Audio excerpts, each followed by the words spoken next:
nous entamons l'avant-dernière partie de cette histoire incroyable. Dans la partie précédente, Hoshi avait enfin réussi à retrouver Vador pour le chasser avec l'aide de droïdes assassins. Mais le Seigneur Sith de son côté réussit à fuir et abat les droïdes un à un, puis récupère son sabre laser volé par Hoshi. Vador, qui avait en sa possession un orienteur Sith, découvre grâce aux infos qu'Hoshi lui a données la mystérieuse planète nommée Exegol. Il décide donc de s'y diriger en prenant Hoshi avec lui comme un prisonnier, mais une fois arrivé, il tombe nez à nez avec une énorme bête qui a l'air de garder la mystérieuse planète. C'est là que l'histoire reprend. Hoshi, qui est devenu le prisonnier de Vador, lui demande totalement affolé de vite partir d'ici et de trouver un autre chemin parce que cette fois-ci, selon lui, même pour Vador, c'est trop gros. Surtout que ce dernier n'a pas le droit d'utiliser la force. Comme l'avait dit Sidious, s'il utilise la force, il arrêtera tout et viendra tout simplement le tuer. Mais bien sûr, Vador ne se sous-estime pas. Si c'est le seul chemin pour Exegol, il ira quoi qu'il arrive pour découvrir les secrets de l'empereur. Mais au même moment, ils sont interrompus par une transmission, celle de Slaymour, Moore, la fameuse servante de Sidious. Elle avait pris soin de suivre Vador, accompagnée de 3 destroyers. Et sans tarder, bien sûr, elle ordonne de détruire le vaisseau de Vador. Slaymour profite de sa transmission d'ailleurs pour transmettre tous ses respects à Vador qu'elle respecte. Mais le problème, c'est qu'elle a été envoyée par l'empereur pour faire ce que Hoshi a échoué, tuer Vador. Ce dernier réussit grâce à ses compétences, mais surtout grâce à sa taille, à esquiver les tirs de destroyers sans grand souci. C'est l'avantage d'être un petit vaisseau face à un destroyer. Mais ça n'arrangeait pas tout, puisque Vador n'avait pas du tout la puissance de feu nécessaire pour percer les boucliers des destroyers. Et surtout, ils étaient 3, donc ils ne pouvaient qu'esquiver. Slaymour, elle, décide donc d'envoyer une petite nuée de TIE pour abattre Vador plus facilement. Mais bien sûr, vous le savez, nous parlons de Vador, un excellent pilote, et il parvient à montrer toutes ses compétences en esquivant tous les tirs de TIE. Le petit truc drôle, c'est qu'Hoshi est toujours accroché au vaisseau de Vador et vole un peu partout dans tous les sens et supplie Vador d'arrêter et qu'il n'a pas envie de mourir comme ça. Mais Vador, lui, il s'en fiche un peu et je pense qu'il prend même du plaisir à faire subir ça à Hoshi. Mais trêve de plaisanterie, Vador, sans aucun souci, détruit tous les TIE, mais Slaymour n'en a pas fini et elle décide d'envoyer une plus grosse nuée de TIE parce qu'elle savait très bien que Vador ne pourrait cette fois-ci pas tous les affronter en même temps. Et finalement, elle avait raison. En voyant cela, Vador décide cette fois-ci de ne pas affronter les TIE, mais de fuir. Mais encore une fois, nous parlons de Vador. Il ne fuit pas dans un autre système ou autre. Non, non. Il va vers le nuage rouge et surtout l'énorme créature. Les TIE bien sûr le suivent, mais la bête ne fait qu'une bouchée de tous ses vaisseaux avec ses tentacules. Mais comme à son habitude, Vador lui réussit à tout esquiver. Et c'est là que nous apprenons quelque chose d'intéressant via Slaymour. Cette créature est en fait une sous-espèce du plus grand prédateur de la galaxie, le Suma Vermino. Vous savez, l'énorme créature tentaculaire qui apparaît dans le spin-off de Solo lors du raid de Kessel. Eh bien, nous avons ici une sous-espèce qui semble, selon Slaymour, plus évoluée pour la chasse. Mais là, cette fois-ci, il y a un gros problème. C'est qu'en plus de la bête, il y a ce fameux nuage rouge qui entoure Exegol et que Vador traverse sans réfléchir. Il fallait bien sûr s'en douter.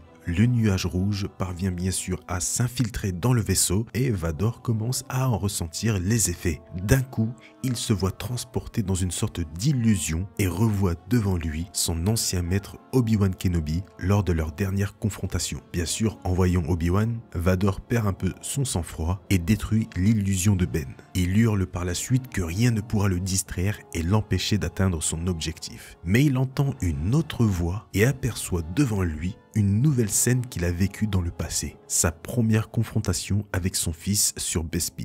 D'autres souvenirs s'ajoutent en même temps où il se revoit sur Mustafar face à son maître et une nouvelle fois face à son fils. Il y voit Luke perdre sa main face à lui et Anakin perdre ses membres face à Obi-Wan. Mais là, il va se passer quelque chose d'assez spécial. Les illusions envoyées par ce mystérieux nuage rouge vont montrer une réalité différente de la vie de Vador. Dans l'une d'entre elles, Vador a pris la place de Luke lors de son combat sur Bespin. Cette fois-ci, c'est lui qui a perdu sa main, c'est lui qui est à terre et c'est Luke qui tient le sabre laser. À ce moment-là, Vador refait le petit discours qu'il avait fait à Luke. Ensemble, on pourra terrasser l'empereur, etc. Mais avant que Vador puisse finir ce qu'il avait à dire à son fils, ce dernier le frappe de plein fouet avec son sabre laser et le lui plante en pleine poitrine, laissant son père mort, mais surtout laissant Dark Sidious féliciter Luke de son action pour remplacer son père comme nouvel apprenti Sith. La pire chose qui puisse arriver à Luke selon Vador. Ce dernier a vu sa propre peur, la peur de mourir de la main de son fils et que ce dernier rejoigne Dark Sidious. Et finalement, ce qui est montré là, c'est tout simplement ce qui est arrivé à la fin de l'épisode 6. Lorsque Luke a battu Vador, il lui a coupé la main, il était à terre et c'est Luke qui tenait le sabre laser à 2 doigts de l'achever avec Dark Sidious derrière. Vador a tout simplement vu là sa future fin. Il savait d'un côté que c'était inévitable, mais qu'il ferait en sorte de changer certaines choses pour que Luke ne rejoigne pas Dark Sidious. Le truc, c'est que Vador n'avait pas pris en compte le fait que Luke réussisse à se contrôler pour ne pas achever son père. Ce qu'on verra dans l'épisode 6. Mais malheureusement, la vision se termine sur la mort de Vador de la main de son propre fils. Une mort triste et seule. Cela fait d'ailleurs aussi sûrement partie de la peur de Vador, mourir seul. Mais d'un coup, retour à la réalité, Vador parvient à sortir du nuage après l'avoir traversé. Enfin, il reprend ses esprits et réussit à atterrir sur la planète Exegol. Une fois fait, le Sith parvient à sortir de son vaisseau, mais il était toujours un peu sous le choc de ce qu'il avait vu. Hoshi parvient aussi à sortir du vaisseau, ne l'oubliez pas, il était là, il a aussi traversé le nuage qui lui a montré une possible mort. Il a d'ailleurs sûrement dû voir sa future mort tuée par l'énorme serpent de Pasaana. Mais avant qu'il puisse reprendre ses esprits, l'énorme monstre tentaculaire avait suivi le duo sur Exegol. Hoshi, bien sûr, souhaite absolument s'enfuir, mais après ce que Vador a vu, il était maintenant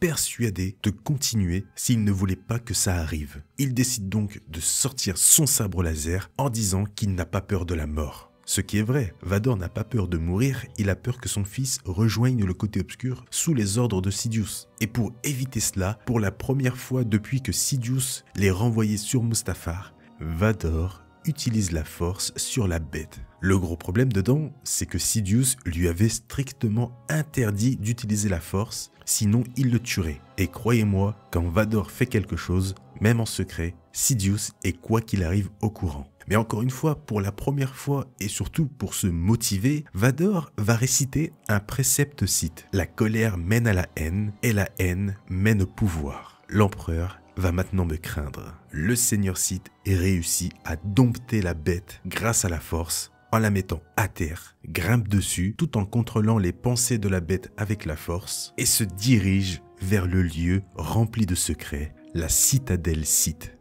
Ce Star Info touche à sa fin. J'espère quoi qu'il arrive que ce petit Star Info vous a plu. Personnellement, j'ai adoré. Si c'est le cas pour vous, n'oubliez pas le petit pouce bleu, c'est très important. Et en plus de ça, c'est gratuit. Donc je compte sur vous. Le commentaire comme d'habitude pour me donner votre avis par rapport à cette histoire, ce que vous en pensez. Personnellement, j'adore, je suis vraiment fan. Donc j'espère que c'est le cas aussi pour vous. Merci à tous pour les 200 000, merci aux membres soutiens comme d'habitude, et surtout merci à tous d'avoir regardé cette vidéo. Je vous souhaite une très bonne journée ou une très bonne soirée, prenez soin de vous, et à la prochaine.